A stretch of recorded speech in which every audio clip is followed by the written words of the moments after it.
sense of what these cases are about.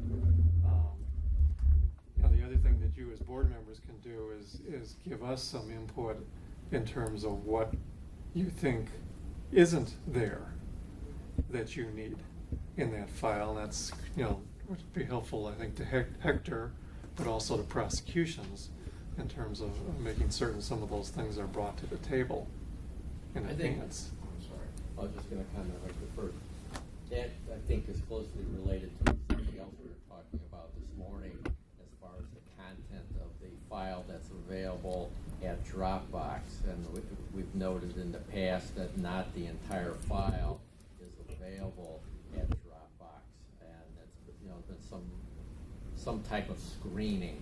And I have observed, at least for a couple of the files that are at Dropbox now, it seems to be more than complete, but we're still uncertain as to what we're going to be receiving going ahead. Is that, that's going, and that's something I'll follow up with the grant. Yeah, my understanding from all of our other boards is that in informal conferences, the board members are getting the complete file. We do not get the complete file. And that's what I understand is that in some of the cases there are some things that are not there. The prosecutions is not including in the Dropbox. Well, and especially if we're not to do any investigation, it makes it all the more critical. Correct. That we've got the whole file. I had one case last time around. There were 7 addenda referenced, and none of them were in the file, including the licensee's response was gone. Leanne. I'll just make a comment here. Perhaps as we're moving forward, feel free as you're prepping for settlement conferences, when you're looking at the Dropbox files, if something strikes you that there is an issue, there's something missing, or something was neglected to be uploaded, just email me, and I'll follow up with Patrick and ensure that additional information is uploaded. Yeah, if they hadn't referenced Appendix A through G, I wouldn't have known that they were supposed to exist. And keep in mind, I know it's a rare occurrence, but we did have a situation last month where Tony and I declined to conference someone because their file that was at Dropbox wasn't complete, and there was some important information, like a second appraisal done by the appraiser and a standard 3 review that was ordered by the department, and we did not become aware of that until the day of the conference. So this is an important issue, and it's not going to be dropped. But I'm sorry, Jim. No, tagging on to what Tony said, I think it's imperative that investigations have access to MLS. I don't know the quick answer for that, but I don't know how in the world you can investigate the case without access to the multiple listing service regarding sales, regarding descriptions, properties, listings, etc. Market data. Yeah, Investigation, just ask. Well, the problem is IMRED doesn't want to allow the prosecution's part of the state to subscribe to the police or to investigate their licensees. And, or the MLS's clientele. Yes. But I don't know how, your hands are really tied without have that access. And there's the problem, of course, we have MRED here in northeastern Illinois, but I don't know how many MLSs there might be throughout the state of Illinois. Like 13, I think. Yeah, so it becomes problematic. It's a bit of a problem. And especially if we as board members, some of our board members have access to this data, but then if he really can't do that investigation, the investigative portion of it, it really complicates it, makes it really difficult. Well, I think what was brought up is if we're at a settlement conference and if we have questions, things should be in the work file.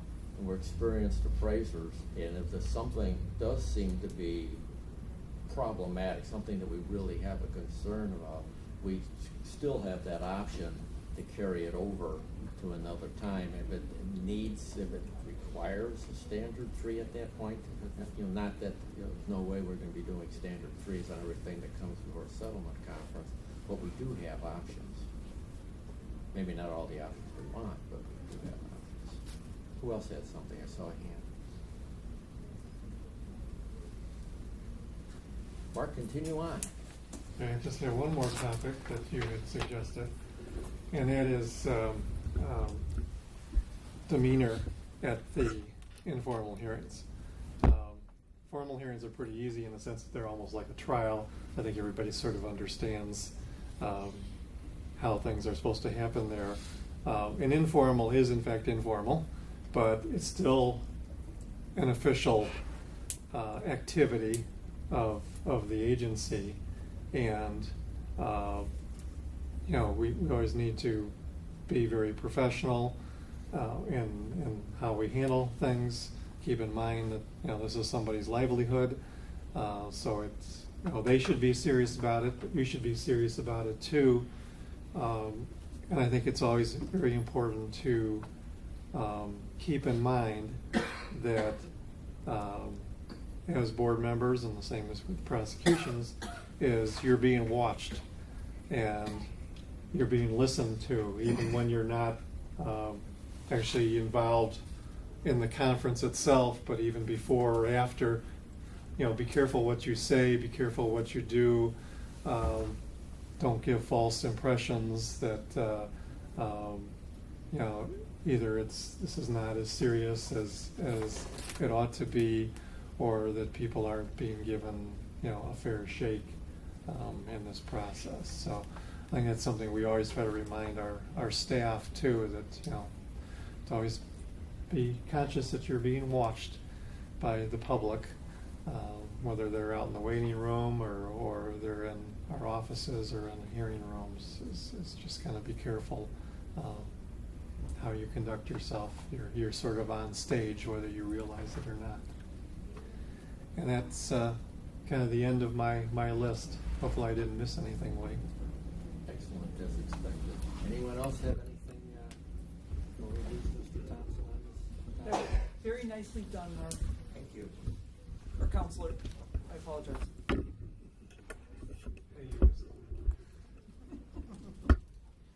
That's not polite, and the public would note that. Is there anything else before we break into closed session? I would like. do have the proper wording, which I'll get to in a second. Sorry, Mo, go ahead. I would like to make a motion to go into closed session. Is there a second? Second. Okay, a motion has been made, and this is directly from Mr. Thompson. A motion has been made and seconded that the board go into closed session for the purpose of deliberation. This motion requires a roll call vote. Jim Blades? Yes. Maureen Sweeney? Yes. Tony Usmack? Yes. Leanne Moss? Yes. Tom Gooding? Yes. I said, Marcia Hayes? Yes. Joel Ward? Yes. Did I miss him? Yep, and the new guy. Peter Poulos? Yes. Who's the new guy? Oh, members Peter, of no, the... you've not met Peter yet. Hi, new guy. See, you were looking at me thinking I was the We're new gonna guy. take a break before we go into closed session.